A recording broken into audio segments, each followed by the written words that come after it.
I'm back! Hi everyone, let's talk about Once Upon a Time Season 6, Episode 15, A Wondrous Place. Finally back from traveling, so I will be able to get back into a regular schedule. And since I wasn't able to shoot my review for last week's episode until now, I thought I would kind of shoot both of them at the same time. So you're getting 2 reviews today, one for last week's episode and one for this week's episode, which will be up a little bit after this one. Just depends on how fast I can edit. So let's talk about last week's episode, which I think is still relevant because it was really different from this week's episode, so that's kind of nice. Let's start with some quick thoughts. I thought David took the news of Hook killing his father rather well. I feel like with time he would definitely forgive Hook, especially since at the time that she tells him he thinks Hook kind of left and abandoned Emma, but we know it's not true, so maybe he'd be like, okay. It's still gonna make for some awkward Thanksgiving dinners, just saying. So now let's move on to the whole Jasmine, Aladdin, Agrabah storyline, which finally wrapped up.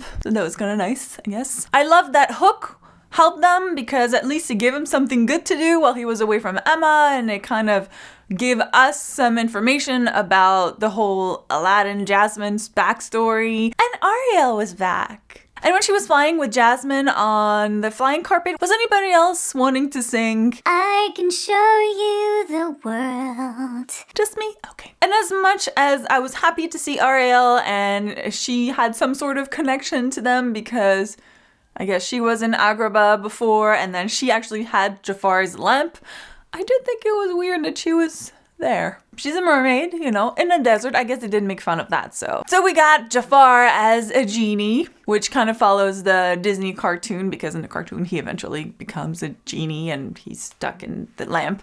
In this case, it would look like a vase. And then when they bring him out, he's able to break free, so that just didn't really work out for them too well. I did like the twist that Jafar couldn't really destroy Agrabah without Jasmine giving him what he wants, so that's why he never was able to do it until now. And you're like, no, Jasmine, why did you do it? But she does eventually defeat him, which, you know, it was kind of easy in a way, right? Use his own magic against him. You would think, can he not survive his own magic, you know? Isn't it kind of like in The Princess Bride, where it didn't really matter which cup you chose because Wesley had become immune to the poison? I mean, in this case would be bad because, you know, obviously, how do you destroy Jafar if he's immune to everything? But, you know, I did think it was a little bit easy. I expected a little more evilness from him, but, you know, I'm not unhappy that they defeated him. At some point, I did worry about Aladdin still being a genie and, you know, Jasmine being like, oh, the lamp. And I'm like, you know, how about you set him free before someone else takes the lamp and does something bad with him again? I'm just saying. Just kept on, you know, keeping the lamp, wishing for things, and I'm like, this is just gonna end badly, but it didn't. And love fixes it all. And it gave Aladdin his freedom, so I was like, okay, I can relax now. Because I kept looking at that lamp and I was like, somebody's gonna take the lamp. Don't look away, don't blink. And so that's the book closed on the story of Aladdin and Jasmine, and they lived happily ever after, at least we hope. And now I want to talk about Emma's support group, i.e. Regina and Snow, who are taking her out for a drink, which, by the way, before they actually take her out, I love that David is awake and then Regina is like, yeah, just, you know, can you go wake up Snow? Because you just, you know,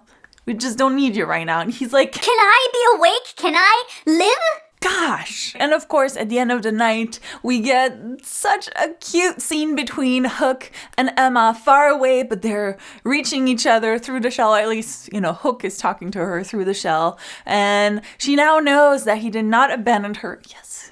Because I was worried that we're going to like drag this out for quite some time, and I was like, no, she needs to know he still loves her. So now she does, so I'm happy. Unfortunately, the bartender that was pretending to help her through her issues was actually Gideon, who took her tears, who is now using this as a bargaining chip for her to help him. And at the time when I watched the episode, I thought, I still feel like Gideon could have just asked her nicely and she would have helped him, you know? But that's irrelevant now because the next episode kind of answers that question. So I'm kind of glad that I wasn't weird for saying like, this makes no sense. And actually there is a reason for it. So there you go. So I'm going to end here. Of course, I would love to hear what you thought of this episode. Were you satisfied with the ending for Aladdin and Jasmine? Let me know in the comments. And hope I'll see you in the next review, which I should be working on right now. At least future me should be working on right now. So hopefully I can get through it pretty quickly and it should be up soon. So yeah.